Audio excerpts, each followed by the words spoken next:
por muchos años, ¿cierto? No nos enfocamos tanto en el ternero, así como la importancia, ¿cierto? Que esta ternera va a ser nuestra vaca productora, ¿ya? Pero en los quizás últimos 20 años, los últimos 15 años, hemos visto un cambio súper grande.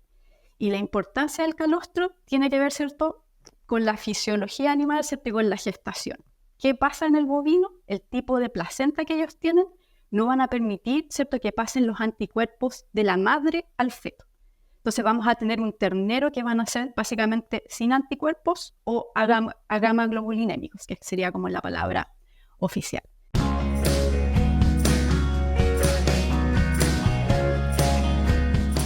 Bueno, buenos días a todos. Bienvenidos a Dairycast. Mi nombre es Gonzalo Buzo y de nuevo esta es una línea de charlas con referentes de la lechería de todo el mundo, pero principalmente en español.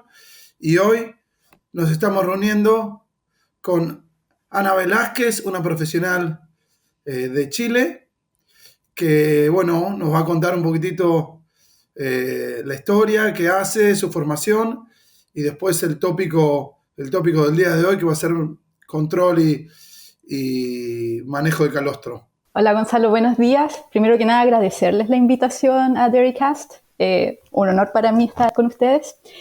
Como bien decía, ¿cierto? Yo soy chilena, soy Ana Velázquez, soy médico veterinario de profesión. Llevo básicamente toda mi carrera profesional trabajando con lecherías, ya sea con productores, trabajadores, ¿cierto? No solo en Chile, también en Estados Unidos y Australia, pero también desde el punto de vista académico, ¿ya? Tengo mi formación como en una maestría y un doctorado en ciencia animal, específicamente en sistemas lecheros, y también un postdoctorado también dentro, obviamente, de lo que es lechería, ¿ya?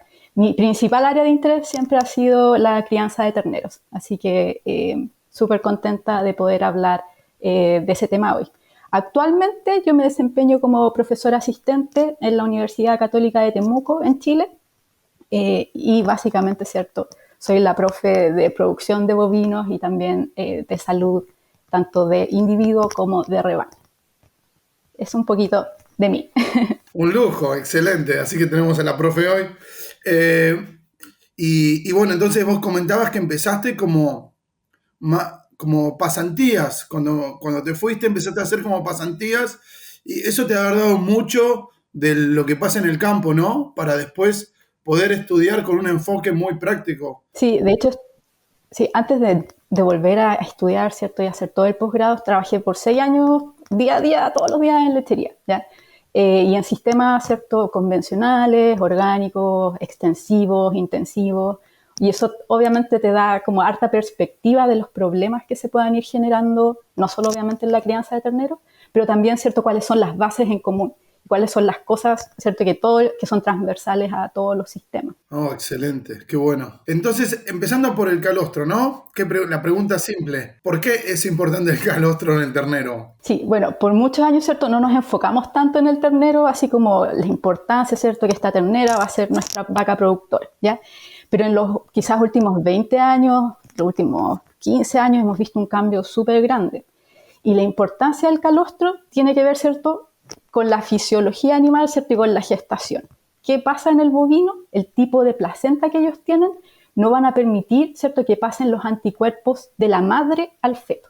Entonces vamos a tener un ternero que van a ser básicamente sin anticuerpos o agamaglobulinémicos, que sería como la palabra oficial. Pero la naturaleza es sabia, ¿cierto? Entonces le está quitando por un lado, ¿cierto? No tenemos estos anticuerpos que están pasando durante la gestación, pero al parto la vaca va a producir, ¿cierto?, el calostro, ya que va a ser la primera secreción que genera la glándula mamaria.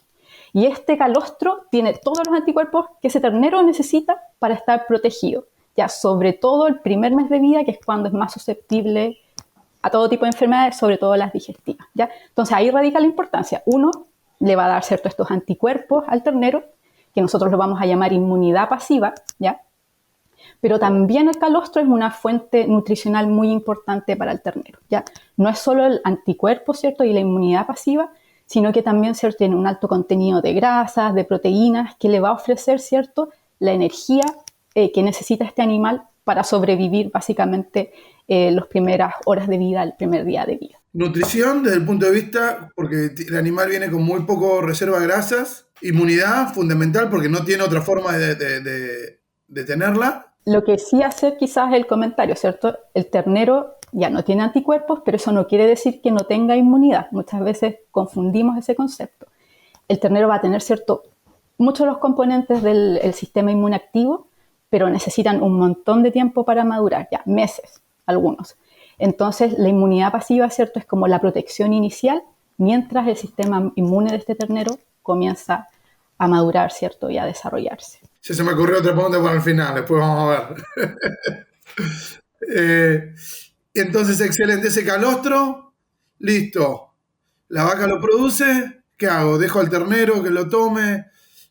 ¿Colecto el calostro? ¿Cuándo lo doy? ¿Qué es lo importante en todo este manejo de calostro, ¿no? Porque ha habido una evolución muy grande y también hay todavía gente que lo maneja distinto a lo que uno por ahí cree que es la mejor forma. Sí, como bien dice, ¿cierto? Hace varios años que tenemos todas las recomendaciones, ¿ya? Y hay 4 puntos principales. Uno es la calidad del calostro, en términos, ¿cierto?, de estas anticuerpos o inmunoglobulinas, y también la calidad higiénica, o sea, cuánta bacteria hay en ese calostro. Lo otro es la rapidez con la que vamos a dar ese calostro después del nacimiento, y también, ¿cierto?, la cantidad que le vamos a dar a ese ternero. Ya, todo esto está súper estudiado, hay un montón de investigación alrededor de eso. Y el último punto es siempre estar preparado, así es como yo les digo a mis estudiantes. O sea, si sabes que pueda haber algún problema, siempre ten una reserva de calostro, ¿ya? Y lo puedes tener refrigerado, congelado, etcétera, y lo vamos a discutir con más detalle. Ahora, obviamente, dependiendo del sistema productivo, vamos a tener variaciones, ¿ya? Quizás vamos a tener un sistema intensivo donde vamos a separar al ternero inmediatamente de la madre, ¿cierto? Y podemos hacer todos estos pasos de manera súper controlada. Pero ¿qué pasa, cierto? Que es lo que es más común, por ejemplo, acá en Chile, que vamos a tener sistemas extensivos, donde no vamos a separar ese ternero inmediatamente de la madre. Entonces van a pasar, ¿cierto?, hasta quizás 24 horas el ternero con la madre. Entonces ahí también tenemos que ir haciendo modificaciones, ¿cierto?, para asegurarnos que estos terneros tengan esta inmunidad pasiva, ¿ya? Muchas veces en sistemas extensivos es cuando más vamos a ver estas fallas en la inmunidad pasiva, básicamente porque no estamos controlando nada. Y ya sabemos, lo que no medimos, no tenemos cierta evidencia o no vamos a tener información para nosotros hacer cambios, ¿ya? Ahora, si quieres, vamos punto por punto o como tú quieras. O sea, podemos hablar de la calidad, de la cantidad, ¿cierto? La rapidez. Es importante que entendamos lo que a vos te parece más importante de cada punto y que queden claros los conceptos fundamentales. Así que, ¿a qué le llamás vos calidad de calostro? Básicamente, desde el punto de vista medible. Sí, ya, la calidad, ¿cierto? Les decía, vamos a tener este componente de inmunoglobulinas y el componente higiénico, básicamente carga bacteriana. El componente, ¿cierto?, inmunoglobulina es mucho más fácil de medir en terreno, ¿ya? Hay una calidad mínima que nosotros debiésemos ofrecer a los terneros, ¿ya?, que está clasificada como 50 miligramos por ml de inmunoglobulina, ¿ya? Ahora, ¿cierto?, esa cifra me va a decir, ya, ¿y a mí de qué me sirve? ¿Cómo eso yo lo llevo a mi práctica? Bueno, lo que vamos a hacer es sacar una muestra, ¿cierto?, del calostro que recién ordeñamos y tenemos, por suerte, ¿cierto?, varias herramientas que nos pueden servir en terreno. Una vendría a ser el calostrómetro, ya que personalmente no me gusta mucho porque es un instrumento de vidrio y si yo contara la cantidad de calostrómetros que he quebrado en mi vida, son muchísimos. Entonces es mejor un refractómetro, ¿ya?, que nos va a dar, ¿cierto?, una indicación de la refracción, ¿cierto?, de la luz que va a pasar en nuestra muestra de calostro y nos va a dar como una indicación, ¿cierto?, de cuántas proteínas van a haber en este calostro, ¿ya? Y este refractómetro tiene un porcentaje, tiene una escala distinta que se llama escala Brix. Entonces, ¿qué yo voy a hacer? Voy a sacar mi muestra de calostro y yo sé, porque hay gente que se dedicó a estudiar esto, que si yo tengo una lectura igual o superior a 22% en esta escala Brix, yo tengo un igual a 50 miligramos por ml de inmunoglobulinas en mi calostro. Entonces, esa es una manera súper fácil, donde no necesito nada más que un refractómetro, ¿cierto?, para medir la calidad del calostro en relación, ¿cierto?, a su contenido de inmunoglobulinas. Y eso es una práctica que debiésemos hacer siempre, ¿ya? Y la idea sería, ordeño una vaca, muestreo a esa vaca, ¿ya?, antes de, ¿cierto?, empezar a mezclar calostro de la vaca 1 con la vaca 100, idealmente ir muestreando vaca por vaca, para ver, ¿cierto?, si todo el calostro que yo tengo es de buena calidad y lo puedo quizás juntar, o si el calostro que tengo, ¿cierto? Tengo uno que es súper bueno, uno súper malo, en ese caso yo no los voy a juntar, no los voy a mezclar, ¿ya? Siempre voy a darle prioridad a este calostro que tiene este porcentaje de 22%, valga la redundancia, ¿cierto? En esta escala Brix, ¿ya? Eso sería como en relación a las inmunoglobulinas, ¿ya? Que es súper fácil de medir en terreno, solo necesitamos una gota del calostro. En relación al contenido de bacterias, ya esto es más difícil, porque obviamente necesitamos mandar esta muestra al laboratorio, ¿ya? Y hay un costo asociado, ¿cierto? Y quizás cuántas muestras vamos a mandar, cada cuánto tiempo. Obviamente ahí van a salir muchas interrogantes. Pero nuevamente, o sea, si nosotros no tenemos información de lo que estamos dando a este ternerito, no vamos a poder, ¿cierto?, detectar problemas después, ¿cierto?, en el caso que los haya. Ahora, ¿por qué es importante el contenido de bacterias? Y lo vamos a hablar quizás en un punto más adelante. Es porque si el calostro puede ser de buena calidad, pero se nos contaminó, estábamos ordeñando y algo pasó, ¿cierto? Se nos contaminó quizás con materia fecal y nosotros alimentamos esas bacterias al ternero, el ternero se nos va a enfermar rápidamente, ¿ya? Y hay límites. O sea, lo mismo, ¿cierto?, que nosotros no vamos a consumir una leche que tenga un recuento alto, ¿cierto?, de ciertos patógenos, es lo mismo para el ternero. O sea, hay niveles, por ejemplo, del recuento total de bacterias, no debieran sobrepasar las 100.000 unidades formadoras de colonia por ml, o los coliformes no debiesen sobrepasar las 10.000 unidades formadoras de colonia por ml. Ya. Ahora, eso no lo podemos medir nosotros. Tenemos que tomar una muestra de la mejor manera posible y mandarla, ¿cierto?, a un laboratorio para que obviamente nos digan la calidad. Ahora, ¿qué pasa? ¿Cierto? Yo voy a mandar mi muestra y el resultado no me va a volver hasta quién sabe cuándo. Entonces también ahí, ¿cierto?, nosotros tenemos que preocuparnos mucho de cómo estamos ordeñando ese calostro, ¿cierto? Desinfectar los pezones, mantener nuestro equipo de ordeña limpio para poder obtener el calostro de la manera más limpia posible, ¿ya? Por lo general el calostro solo se va a contaminar durante el ordeño, ¿ya? Quizás otra cosita en relación, ¿cierto?, a la cantidad de inmunoglobulinas también, o la calidad higiénica. Por ejemplo, si yo ordeño mi calostro y lo dejo a temperatura ambiente, porque justo veo que la vaca, ¿cierto?, mi vaca favorita está pariendo y tiene una distosia y me voy corriendo, ¿cierto?, y dejo este calostro en un balde a temperatura ambiente en pleno verano. ¿Qué va a pasar? Las bacterias van a seguir creciendo, ¿ya? Entonces es importante, ¿cierto?, que cuando ordeñemos nuestro calostro, hagamos el manejo de este calostro de manera inmediata y no lo dejemos, ¿cierto?, a temperatura ambiente por media hora, una hora, toda la tarde y después vamos y se lo alimentamos al ternero, ¿ya? Eso nos va a generar problemas porque simplemente por el hecho, ¿cierto?, que como bien sabemos la leche es un caldo de cultivo, ¿cierto? Solo por dejarlo a temperatura ambiente vamos a tener este crecimiento bacteriano constante, ¿sí? Entonces esas son como las dos cosas así como más importantes. Uno, medir, ¿cierto?, cuántas inmunoglobulinas tenemos y si tenemos la posibilidad, ojalá tener algún programa, ¿cierto?, para medir también la calidad higiénica de este calostro. Excelente, dos puntos importantísimos que me pareció que para remarcar que dijiste. Uno, la bacteria no viene de la vaca puede tener mastitis y le va a subir la bacteria, pero generalmente la bacteria viene de la suciedad en alguna parte del sistema, sea proceso de limpieza o proceso de lavado o lo que sea, uno. Y el otro punto es que el cultivo ese, como no voy a poder tomar decisión sobre ese calostro, como es con la calidad, es más que nada en un programa de control donde por ahí puedo decir una vez por semana, una vez por mes, depende de la cantidad de vacas y demás, que lo hago, o de un proceso de investigación de un problema. Generalmente esos son los dos momentos donde sacamos muestras. Un programa de prevención. Y está súper bueno que hagas esa aclaración, porque de repente pueden decir, ya, pero ¿y yo cómo hago esto? ¿Cierto? Pero es importante saber que existen estas alternativas, que no solamente tenemos que quedarnos como, pucha, ya yo estoy haciendo lo mejor posible, pero aún sigo teniendo, ¿cierto?, una mortalidad súper alta el primer mes de vida de mis terneros, o todos mis terneros se enferman con diarrea. Es bueno tener las herramientas, saber que existen estas herramientas que nos pueden ayudar, como bien dices tú, a controlar un problema o a prevenir, ¿cierto?, que se desarrolle este problema. Y con respecto a los otros puntos cardinales que dijiste, uno hablaba del tiempo que pasa entre que el animal nace a que recibe el calostro y hablabas un poquito de los desafíos de los tambos pastoriles o con menos gente, digamos. ¿Por qué es tan importante el tiempo? Este es uno de mis temas favoritos y no es tan fácil de explicar, ¿ya? Pero quizás haciendo tantas clases, ¿cierto? Y repitiéndole esto a los estudiantes, quizás he llegado a un punto donde me es más fácil.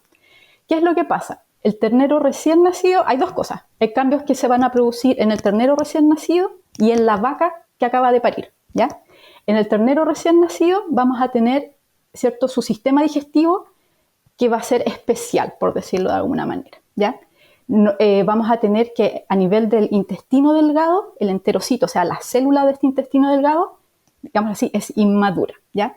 Y permite que haya una absorción que es no selectiva, o sea, lo que llega al intestino delgado se va a absorber, ¿ya? Y estas van a ser también macromoléculas, perdón. Entonces vamos a tener esta absorción que es transitoria, no selectiva y que puede absorber macromoléculas, ¿ya?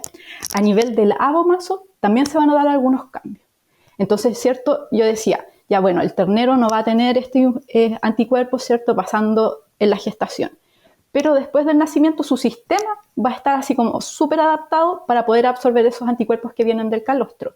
Entonces, a nivel de abomaso vamos a tener ciertas características, ¿ya? Que estas proteínas, ¿cierto?, estos anticuerpos no se van a digerir, ¿ya? O sea, está el ambiente para que ese calostro llegue al abomaso, ¿cierto?, que es el estómago funcional del ternero recién nacido, y pase así, tal cual llegó al abomaso, al intestino delgado, ¿ya?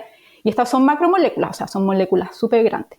Va a llegar al intestino delgado y como este intestino delgado, ¿cierto?, o estos enterocitos son inmaduros, van a poder absorber estos nutrientes. Ahora, obviamente esta condición no va a perdurar así por la vida del ternero, no.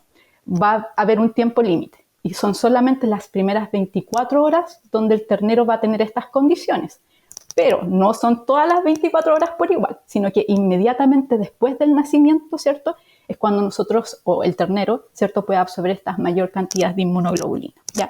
Y cada hora que pasa después del nacimiento, este enterocito va a ir madurando, entonces va a ir perdiendo esta función. Y a las 24 horas ya no hay más absorción digamos, esta absorción no selectiva en el intestino. Por mucho tiempo igual mucha gente lo explica como ventanas en el intestino. O sea, el ternero nace, ¿cierto?, y la ventana está abierta a más no poder. Entonces, todas estas macromoléculas, ¿cierto?, pueden pasar súper fácil porque tenemos, digámoslo así, estas ventanas abiertas, lo más abiertas posible, y todo puede, ¿cierto?, ser absorbido. Pero con cada hora que pasa, ¿cierto?, es como que fuéramos cerrando la ventana. Si fuera de ventana corrediza, ¿cierto?, vamos cerrando, y a las 24 horas cerramos por completo esta ventana y ya no van a haber traspaso de estas inmunoglobulinas, ¿ya? Por eso yo también decía la importancia del calostro limpio, porque como esta es una selección transitoria y no selectiva, si nos llega un patógeno antes que la inmunoglobulina, también va a aprovechar el mismo mecanismo, ¿ya? ¿Y qué es lo que pasa? O sea, básicamente todo lo que está en el lumen intestinal, ¿cierto?, todas estas macromoléculas, todos estos componentes del calostro, van a pasar directo desde el lumen intestinal, por un proceso, ¿cierto?, que es complejo, pero van a llegar directamente a la circulación del ternero, ¿ya? Y así es como vamos a lograr, ¿cierto?, este traspaso del anticuerpo del calostro a la sangre del ternero, y esto es lo que le va a ofrecer esta protección, ¿cierto?, que va a durar por las primeras semanas de vida. ¿Las bacterias pueden disminuir la absorción de los anticuerpos? Sí, puede pasar eso, pero también, ¿cierto?, lo que vamos a ver, lo que se dice es como esto es una carrera entre quién llega primero, o las bacterias o los anticuerpos. Obviamente, si las bacterias llegan primero, aunque haya absorción, ¿cierto?, de inmunoglobulinas, nosotros vamos a ver problemas en la salud de ese ternero, sobre todo la primera semana de vida, ¿ya? Entonces, es básicamente esta carrera, ¿ya? El que llega primero se absorbe primero. Ahora, por ejemplo, si yo dejé a mi ternero en el potrero, ya las primeras 6 horas de vida, y recién le voy a dar calostro, ¿cierto?, a la hora 7, obviamente la cantidad de inmunoglobulinas o la diversidad de estas inmunoglobulinas o anticuerpos que se van a absorber va a ser menor, porque estas ventanas que yo le decía van a estar cerrándose, entonces no todas estas moléculas, ¿cierto?, van a ser capaces de pasar. Entonces, claro, o sea, si yo dejé a mi ternero en el potrero, que estaba sucio, se absorbieron primero los patógenos, ¿ya? Y de ahí lo que logre pasar, ¿cierto?, de estas inmunoglobulinas va a lograr, ¿cierto?, llegar a la circulación. Pero sí o sí vamos a tener un problema en la salud de este ternerito. Entonces hay muchas cosas que tenemos que tomar en cuenta. Igual a pastoreo obviamente se hace mucho más complicado poder, digamos así, controlar ciertas cosas, ¿ya? Sobre todo si no tenemos personal suficiente, si estamos retirando los terneros del potrero una sola vez al día, ya que es lo que se hacía, por ejemplo, en el tiempo que yo trabajé en Australia, se retiraban una vez al día. Entonces, obviamente hay un porcentaje importante de terneros que va a tener una falla en la inmunidad pasiva, porque tampoco estamos seleccionando la vaca lechera por habilidad materna. Entonces, quizás la vaca parió y a mí que me importa este ternero, ¿cierto? O no lo vamos a amamantar, etcétera, ¿ya? Entonces, ahí hay varios componentes también que pueden jugar a pastoreo. Y lo otro que yo les decía en relación, ¿cierto?, como a la rapidez que alimentamos, también tiene que ver a la rapidez con la que vamos a ordeñar esta vaca, ¿ya? Entonces, es como la vaca parió, ¿cierto? Momento cero después del parto, empieza a producir el calostro y va a producir este calostro con la mayor diversidad y cantidad de inmunoglobulina, o sea, va a estar a su máximo. Pero como, de nuevo, la naturaleza es sabia, entonces el mismo proceso que pasa en el ternero va a pasar en la vaca. La vaca, ¿cierto?, con cada hora que pasa va a ir produciendo una menor cantidad de inmunoglobulinas, ¿ya?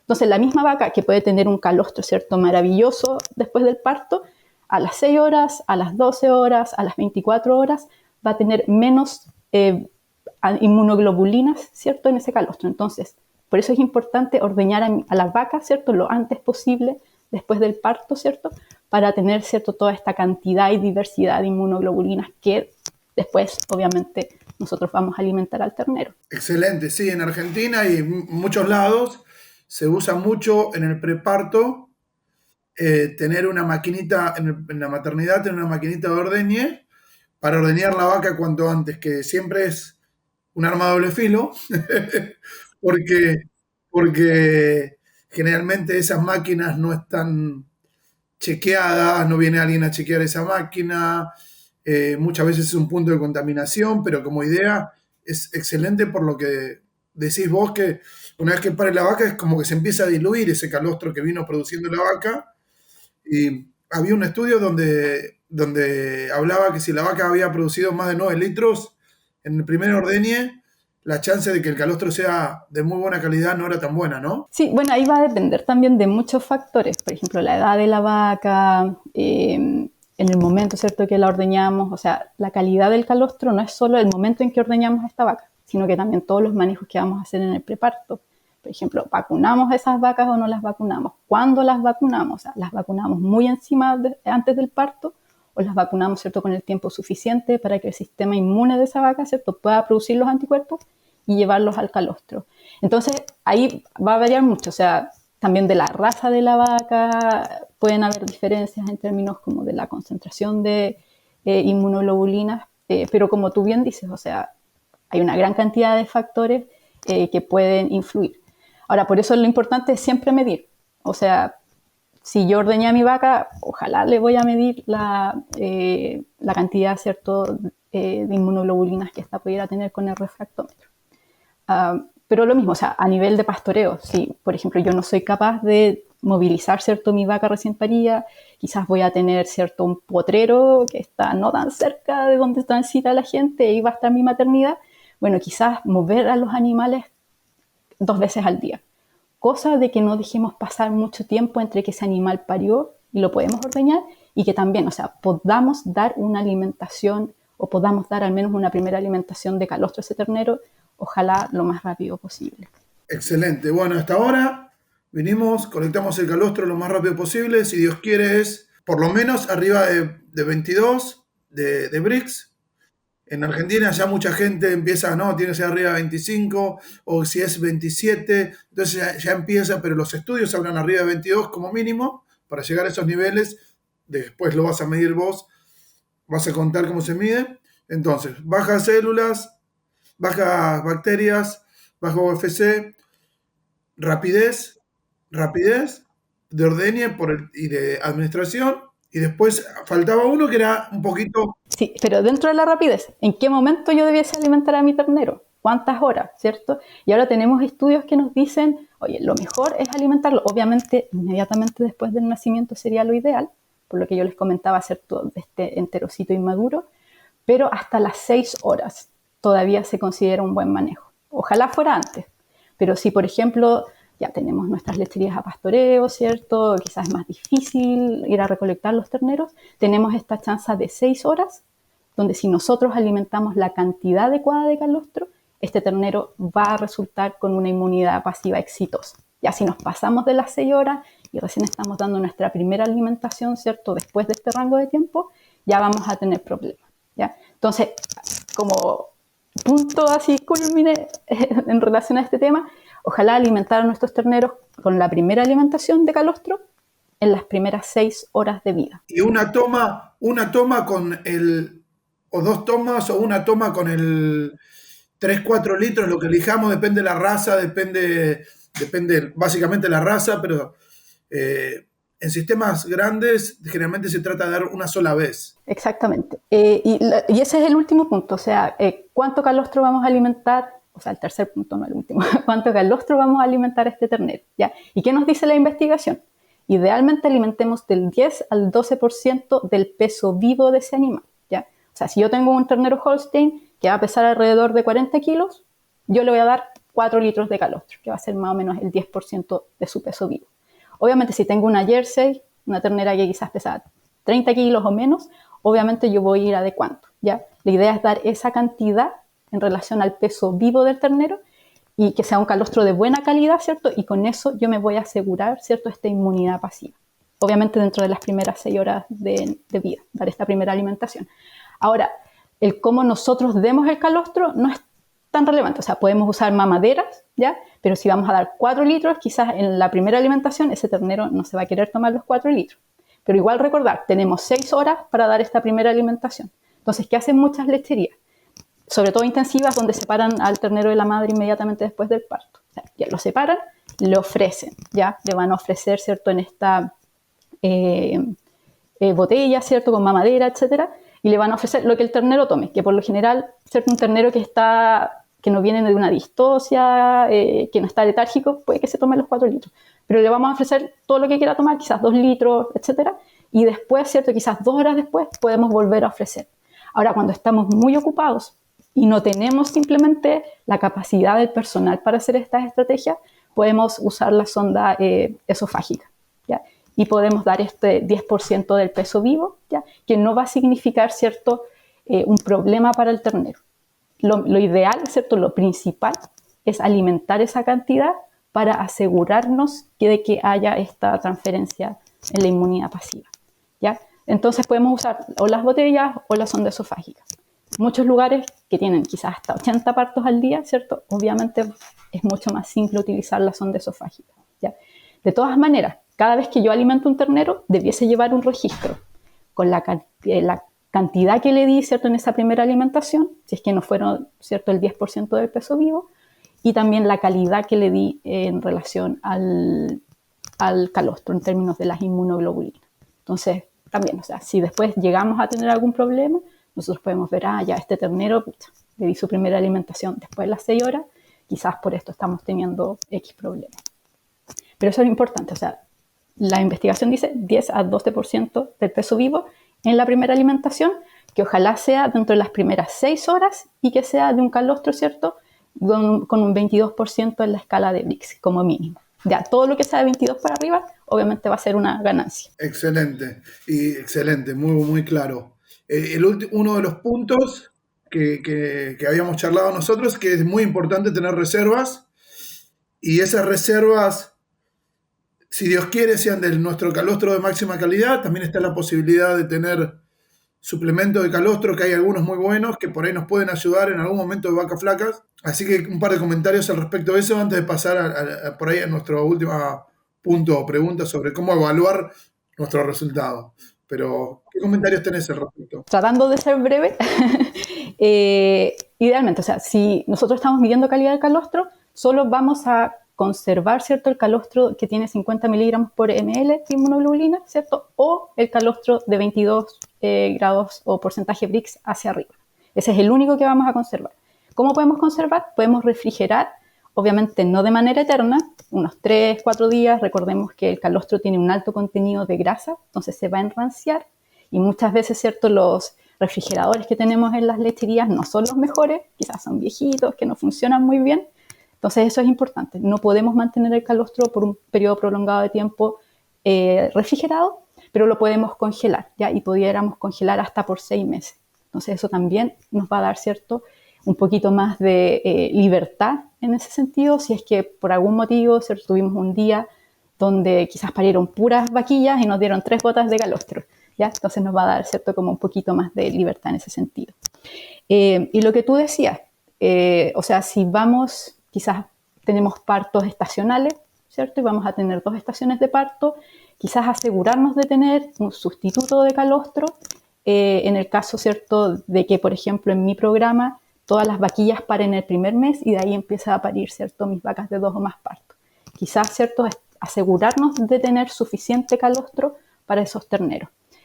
Obviamente podríamos tener el calostro, ¿cierto?, de la temporada anterior, ¿cierto?, que lo congelé y podría hacer uso de esas reservas, pero si no, como bien dices tú, podemos usar sustituto de calostro.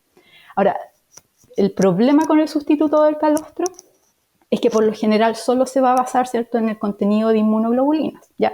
Algo que yo no mencioné es que el calostro tiene muchos elementos, muchos factores que contribuyen también a esta inmunidad del ternero y a darle la protección en los primeros días o semanas de vida, ¿ya? O sea, vamos a tener vitaminas, antibacterianos, etcétera, que van a tener un efecto local en el digestivo. Entonces, esa es como la desventaja de dar un sustituto de calostro, que solo, o sea, nos vamos a asegurar la inmunidad pasiva, pero entre comillas vamos a estar perdiendo todos estos otros elementos que también son súper necesarios para que el ternero, ¿cierto?, esté sano y crezca de manera adecuada. Ahora también está el suplemento de calostro, que es básicamente si tengo un calostro que es más o menos y no tengo más opción, puedo mezclar ese suplemento con el calostro que ya tengo y le voy a subir, ¿cierto?, la concentración de inmunoglobulina, ¿ya? En Chile no tenemos ese producto disponible y también el sustituto de calostro es súper caro. Entonces, mejor, ¿cierto?, al menos en nuestra realidad acá en Chile, que el productor, ¿cierto?, haga este trabajo de conservar calostro. No sé en Argentina, quizás hay más opciones, pero aquí, al menos en Chile, todavía estamos un poquito atrasados en ese sentido. Hay opciones, pero las bases son las mismas. Primero, hacerlo todo lo mejor que podemos nosotros para utilizar nuestros recursos, además que son inmunidad local de nuestras vacas, de nuestro campo y ese tipo de cosas. Y después sí, si necesitamos un poco de ayuda, pero la base es hacer la base bien. Así que, y de ahí arrancar. Porque si no, muchas veces pasa que porque los empleados o la gente tienen sustituto, se olvida de hacer lo otro bien porque creen que lo pueden emparchar con esto. Así que... Exactamente. Y un buen calostro, o sea, haciendo los manejos apropiados, ¿cierto?, para que esa madre tenga un buen calostro, enfocándonos en ese periodo de transición. ¿Cómo evaluamos? Hicimos todo esto y ahora ¿cómo lo evaluamos? Sí, ¿cierto? Es como si yo voy a darme el trabajo de tener este programa, ¿cierto?, de medir, de asegurarme, ¿cierto?, de que mi ternero tome el calostro, ¿cierto?, en el tiempo adecuado, la cantidad, etcétera. Lo que tengo que hacer es medir. ¿Y cómo puedo medir esto? También voy a usar mi refractómetro. Entonces ahí podemos darle 2 usos a este refractómetro. ¿Y qué vamos a hacer? Vamos a tomar una muestra de sangre en el ternero, ¿ya? Y lo que vamos a medir son las proteínas séricas totales, ¿ya? Las proteínas séricas totales tienen una alta correlación con las inmunoglobulinas, sobre todo la inmunoglobulina G, o este anticuerpo, ¿cierto?, que va a ser el principal anticuerpo que vamos a encontrar en el calostro. Entonces, la recomendación es, ¿cierto?, después de las 24 horas, ¿cierto?, cuando se produce toda esta absorción de calostro, nosotros pudiésemos comenzar a sacar esta muestra de sangre, ¿cierto?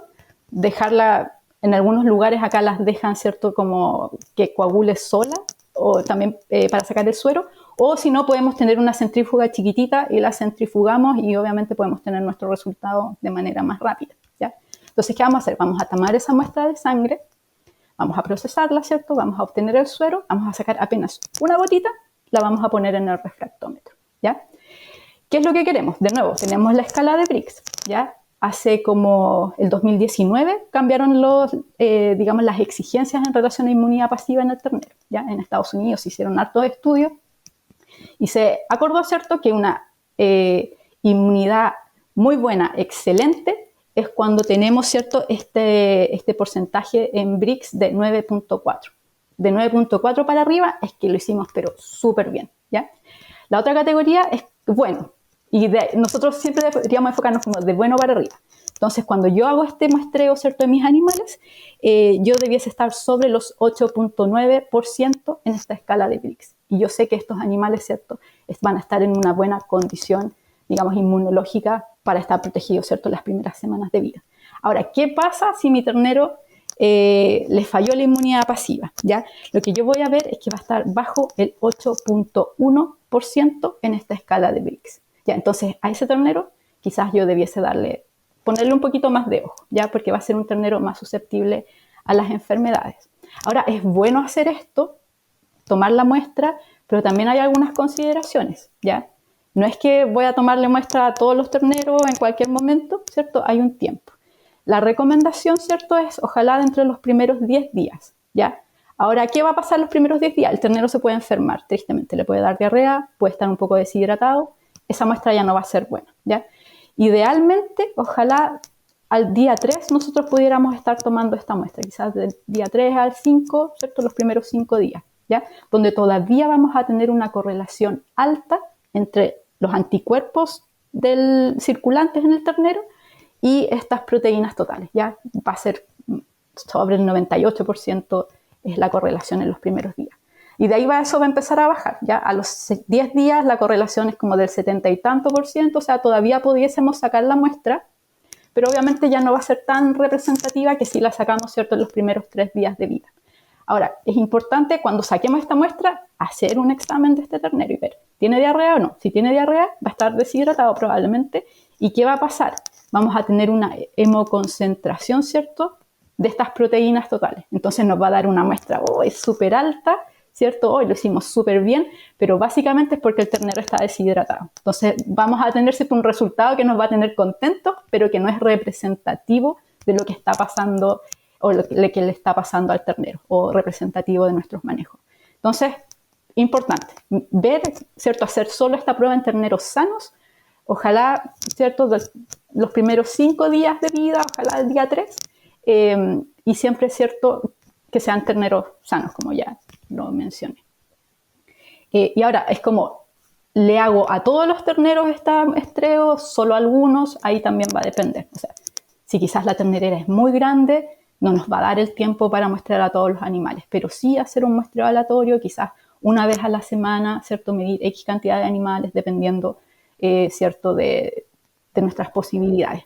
Pero de nuevo, o sea, si nosotros no medimos algo, no tenemos manera, ¿cierto?, de saber si nuestro manejo del calostro fue adecuado y también, o sea, si esos animales van a estar protegidos durante las primeras semanas de vida. Excelente, excelente. Entonces eso me quedó claro y es muy importante eso que hablaste vos de que hay como un ranking, digamos, ¿no? Nosotros queremos estar sí o sí arriba de 8.1 o 8.2, pero nuestro objetivo es tratar de acumular la mayor cantidad posible entre 8.9 y 9.4. No va a ser muy fácil tener el 70% arriba de 9.4, pero sí tenemos que apuntar a tener la mayor cantidad posible arriba de 8.9 y 9.4 porque se puede. Sí, y es, al menos por lo que dicen los estudios, el 40% de todos nuestros animales debiesen estar en ese rango y menos del 10% debiese tener esta inmunidad o estas proteínas séricas, ¿cierto?, bajo el 8.1. ¿Ya? Si tenemos más del 10% en esa categoría es que tenemos problemas que necesitamos mejorar en relación al manejo del calostro. Excelente. De acá salen 20 millones de preguntas, así que vamos a tener que hacer en algún momento otro podcast sobre después cómo medimos estas cosas, por ejemplo, qué relación hay entre niveles de inmunoglobulina y enfermedad, y todas esas cosas que obviamente ya estamos pisando al final. Así que lo vamos a anotar para la próxima. Y hay muchos estudios, así que podemos hacer una tremenda charla. Pero bueno, entonces para cerrar con esto me gustaría que des unas pequeñas conclusiones y después vamos cerrando. Tengo alguna pregunta más, pero sobre el tema de lo que hablamos hoy, unas pequeñas conclusiones. Lo primero, ¿cierto? El calostro es el manejo más importante que nosotros podemos darle a ese ternero recién nacido, ¿ya? Y lo otro importante, ¿cierto?, es para nosotros saber cómo están nuestros manejos, tenemos que sí o sí medir. ¿Y qué vamos a medir? La calidad del calostro, ¿ya? También tenemos que dar este calostro rápidamente, ¿cierto? Dentro de las primeras 6 horas de vida, un calostro, ¿cierto? De una calidad Brix sobre el 22%, y siempre estar preparado, ¿cierto? Para no vernos en esta situación de que hoy no tengo que darle al ternero, le voy a dar el calostro, ¿cierto? De mala calidad. Siempre estar preparados para potenciar, ¿cierto? La salud de nuestros animales. Excelente. Ya te tiro dos para que quede picando para la gente que vaya escuchando. Un poco eso de los niveles de inmunoglobulina y el porcentaje de enfermedad. ¿Está bien? Y otra pregunta, cuando estabas hablando de inmunidad y qué puede hacer el ternero, qué puede hacer no el ternero.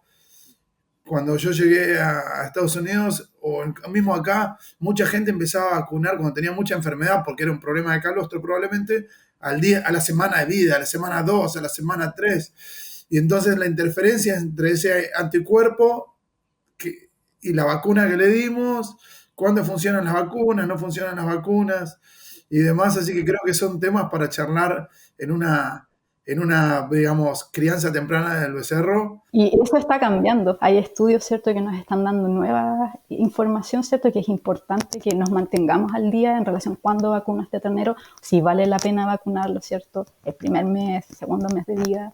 Así que eso puede estar bien interesante. Ya estás anotada, estás nominada para la próxima charla. Así que bueno, y con respecto a quién, esa es mi última pregunta, es ¿a quién tenés vos para recomendar o para hacer una charla como estas o para que nosotros podamos seguir, che, esta persona publicó esto, vamos a leerlo porque esta persona es interesante, sobre un tema que te parezca interesante a vos? Esa es mi última pregunta. Bueno, voy a recomendar a una colega mía que también es chilena, fuimos compañeras de universidad, tiene una historia parecida a la mía, todavía ella sigue viviendo fuera de Chile, y es María José Fuensalida. Ella es experta en salud mamaria. Lleva también toda su carrera, se ha dedicado a la salud mamaria, y yo creo que es una persona que tiene mucho conocimiento y puede aportar bastante, ¿cierto?, a esta charla, ¿cierto?, que tenemos en relación a las lecherías. Y también voy a recomendar a otra persona, se llama Grisel Navarro. Ella es colega mía acá en la universidad y ella se dedica al bienestar animal y al transporte de animales específicamente. En Chile, ¿cierto?, nuestros animales recorren, y probablemente en Argentina también, distancias súper largas, entonces también hay que ver, ¿cierto?, cómo va a afectar eso, quizás a la vaca lechera o a los terneros, ¿cierto?, y de repente los movemos por todos lados. Y ella también, ¿cierto?, es un recurso bastante interesante y tiene información bien interesante en relación a su investigación.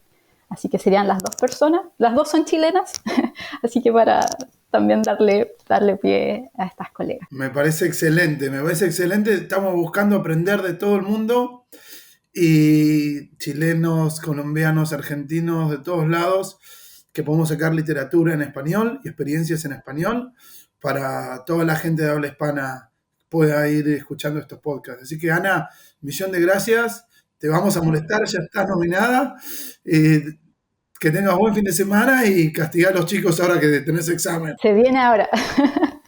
Muchas gracias y que estén súper bien. Y nos vemos en un próximo episodio. Muchas gracias.